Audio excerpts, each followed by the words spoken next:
Welcome back to our weekly study. I'm glad that you're with us and joining us. Thank you for your patience as we paused our continued study of Genesis last week to delve into the holiday of Sukkot. But today is the first day after the holiday of Sukkot, and so we're going to just jump back into where we were. So we are now in Genesis chapter 25. The majority of the chapter is some chronology, some genealogy, particularly about Abraham, but I wanted to focus about the death of Abraham. There's three specific verses, or four specific verses, chapter 25 of Genesis, verses 7 through 10, which on the surface of it seem to be just a plain and simple telling of Abraham's death and burial. But I think when we look at these verses, we read them closely, I think there's a lot to think about and some messages for us to take away and for us to think about. So join me as we read these verses together and then think about their relevance to us. This was the total span of Abraham's life, 175 years. And Abraham breathed his last, dying at a good ripe age, old and contented, and he was gathered to his kin. His sons Isaac and Ishmael buried him in the cave of Machpelah, in the field of Ephron, son of Zohar the Hittite, facing Mamre, the field that Abraham had bought from the Hittites. There Abraham was buried, and Sarah his wife. Okay, what's so special about it? Well, let's take it one verse at a time. First, Abraham dies, as is mentioned, and just like the others before him in previous generations, dies at a very ripe old age. The Torah tells us, the text tells us that it's 175 years, just like many of the folks that came before him who even lived longer and longer, but this is common for these folks, especially in the beginning of Genesis, to live quite long lives. Verse 8 tells us that, I just think it's really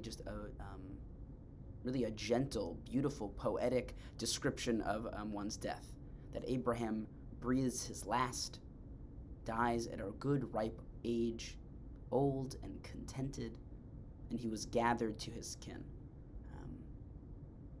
I think perhaps it might be a little disconcerting to think about these issues, but I think when I'm thinking about death, this is what I would want my own death to be. To breathe my last breath,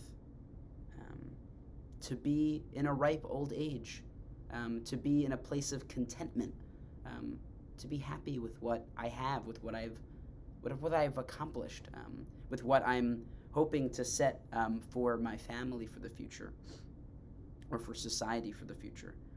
And then it says here that Abraham is gathered to his kin. I think that's a really beautiful way. This is classic Bible language, that one is gathered to their kin.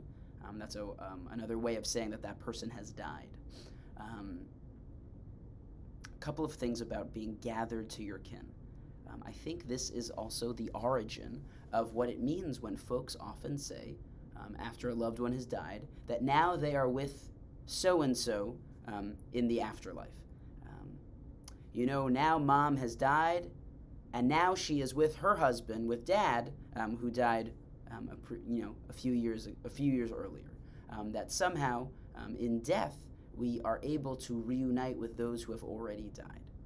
And I think there's a tremendous comfort in that, in knowing that while we may leave this world, we go to the next one, and we are gathered to our kin. We are with the people in our family, the people that we love. And the language also of gathering, being gathered to your kin, specifically the word gathering, gives me the thoughts and the impressions that our life here is, we kind of just rent it. We rent our life from God. We get this chance in our lives, however long or brief they may be, but it's all up to God. And that when the time is ready, God gathers us back. just love that language. I think it's very evocative to imagine that we're kind of gathered back. We gather things in our lives. And so I imagine just kind of gathering and collecting, and imagine who is doing the collecting.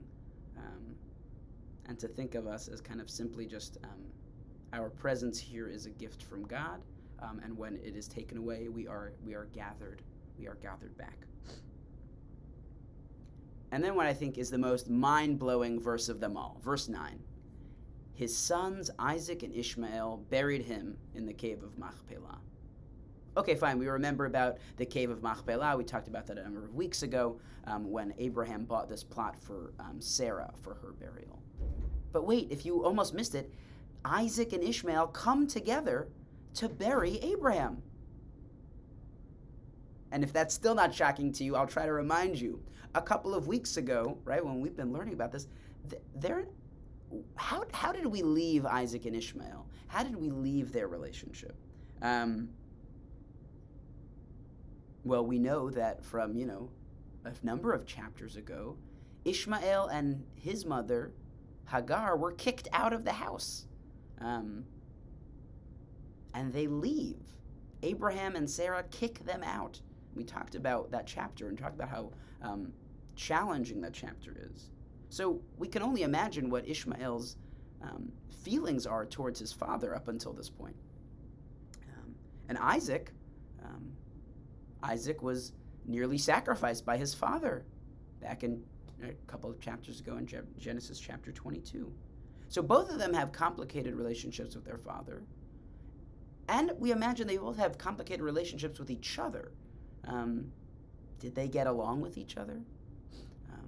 Remember, Ishmael is 13 years older than Isaac, so a little bit of an older brother, much older brother.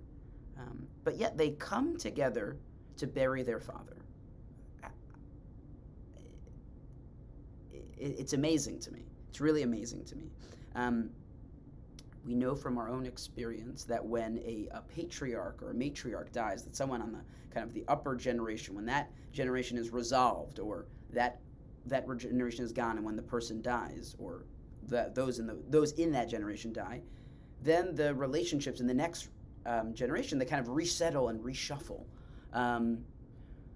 So for some of us, we may have had the experience that when that person in the previous generation, when that last person has died, it kind of brings out what could potentially be some negative pieces of the relationship that were kind of held back while that previous mother or father were alive, but are now kind of, the person feels the permission to come out in the open because their parents are no longer there. And that's how they will kind of now interact with their siblings. But on the other hand, here what we see from verse 9 is that perhaps this death of the previous generation allows them to hit the reset button and to kind of reimagine their relationship and reform it in some ways.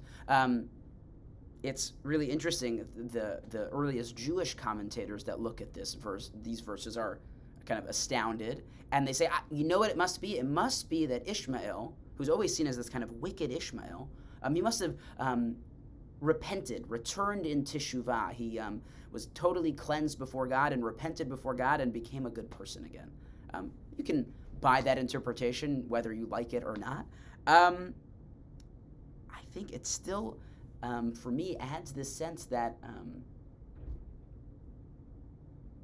don't know, what am I going to take from it? I mean, I take from it all these just interesting ways of thinking about their relationship, what it was like. I think what it asks me and what I want to ask you in our virtual classroom today is, what did you notice about your own relationship with your family members after a loved one had died? Sadly, if after a mother or a father of yours had died, or maybe a dear grandparent, what were the relationships like now back at home?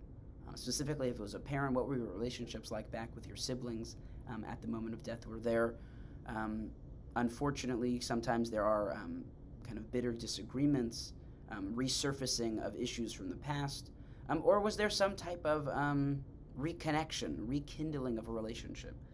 I'm really curious to hear about that because I think these are very powerful moments in our lives. So give it some thought. I'm curious to check in with each of you if you see me in the hallways or if I have a chance to visit you this week. I want to be able to hear about that and hear those stories. So thank you for tuning in as always, and we'll be back next week. Have a great week.